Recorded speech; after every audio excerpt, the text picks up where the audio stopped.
Nou, we zijn aangekomen bij onze laatste wens die wij als team hier vanavond gaan doen bij Maak het Woord 2021.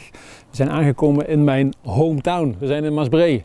En we zeiden net al, het is de mooist versierde tuin hier in de straat waar we hier staan. Want er zitten hele mooie lampjes in die boom. Er is een heel mooie versiering. Er zitten ook nog wat wandelaars op de achtergrond die voorbij komen. Dus laten we eens naar de voordeur toe gaan en kijken wie we deze verrassing hier vandaag gaan brengen. De kou hebben we erover gehad, maar daar zijn we ondertussen al lang aan gewend.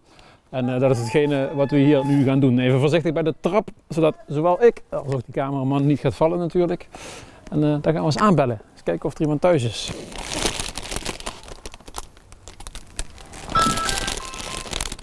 En dat is zo'n hele moderne, mooie bel, dus ze kunnen waarschijnlijk zelfs zien wie er staat.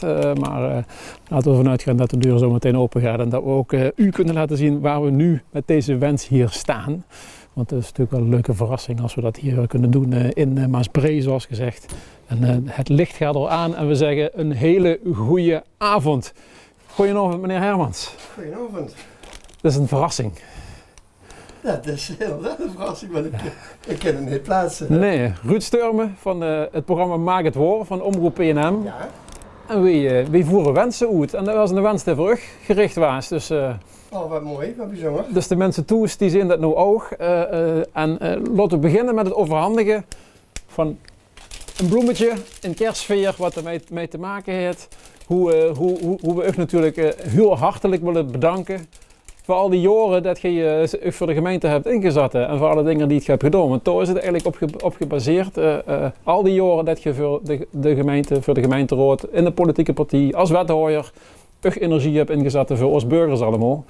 Daar is dit bloemetje voor bedoeld. Dus, Hartstikke mooi zeg, wat een verrassing. Echt niet mee gerekend, maar geweldig. ja. Wat een mooi initiatief, ja. Ja. Nou, uiteraard met plezier gedaan. En proberen woord te maken en uw getrend van het programma te blijven. Woord te maken wat mensen van ons verwacht hebben en wat we hebben toegezegd. Ja. Dat lukt niet altijd, maar wel met veel uitleg daarbij denk ik dat heel veel dingen goed op de puntjes terecht zien komen. Daarom. Ik kan me voorstellen dat je het ook van afstand nog allemaal een beetje volgt, of niet? Of, Ik volg hier, ben toevallig nu met een half uur de gemeenteraadsvergadering mee volgen. Dus van afstand volg ik het wel. Maar ik heb wel echt afstand genomen van het actieve deelname aan politiek en aan het werk van de gemeente. Niet voor de gemeenschap, want vrijwilligerswerk heb ik weer opgeschakeld, zullen we maar zeggen. Dus daar ben ik volopdoende in. Dus, ja. Ben je het mannenkoor en Brezen in de blij mee, denk ik dan? ook dat, ja. Tenminste, daar verzetten we ons werk ook, ja. Ja, prima. Ja, had je natuurlijk best een paar dingen die ook voor zichzelf allemaal niet zo positief waren. Misschien de belangrijkste vraag, wie gaat het? Het gaat prima met mij. Ik ben fysiek goed hersteld en psychisch ook goed hersteld. Ik heb afstand, moet er niet meer ook afstand kunnen nemen. Dat is me gelukt, vind ik zelf. En dat huur ik met mijn omgeving ook terug. Dus in deze zin ben ik weer aan een nieuwe fase bezig. Ik ben pensionado, de leeftijd heb ik er al voor. Dus daar ben ik aan het verkennen wat we nog allemaal voor mogelijkheden zien. En dat zijn legio mogelijkheden om iets voor de gemeenschap te betekenen. En dat wil ik ook proberen te blijven doen. Ja, een van de dingen die je sowieso al in geslaagd ziet, want daar hebben we naar de Leuver. Dit is het mooist versierde tuintje van op de camp. Oké.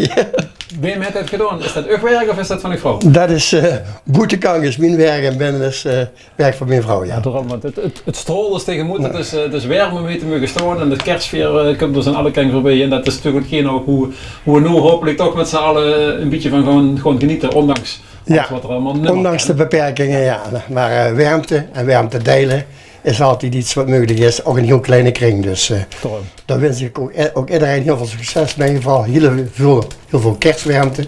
En vooral een goed perspectief voor 2022, dat toch de dingen zoals ze normaal doorgingen, met kerstmis, maar ook straks in de carnaval en de Westerloven. Dus dat we daar toch weer op een andere manier van kunnen genieten als afgelopen jaar het geval was. Ja, dat is een kerstboodschap die fantastisch is voor de mensen die nog maken het woord. En kijken ze natuurlijk richting Pil en Maas, ook nog eens in deze zin. Of van onze uitkant, nogmaals hartstikke bedankt voor al die jaren dat je energie aan ons hebt gegeven. En geven we een beetje energie aan u terug, dat je ook een mooie warme kerst mag hebben. Van harte graag gedaan, ik vind dit prachtig. Dat is hartverwarmend. Je staat hier door boete. Ik zou zeggen kom binnen, maar dat is natuurlijk niet toegestaan. Logisch met deze regelingen. Maar ik vind het erg verwarmend.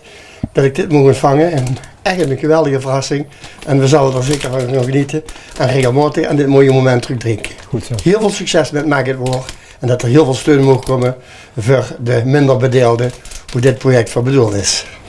Super, prachtige woorden. We kunnen niet mooier afsluiten. We gaan natuurlijk wel afsluiten, want het wordt tijd om weer tot ziens te zeggen voor deze wens van Maak het Woord 2021. We zijn in Maasbree op de camp en we moeten toch nog een beeld laten zien, want het is een prachtige tuin. Dus als je er s'avonds een keer voorbij komt, geniet van al dat mooie licht wat hier is.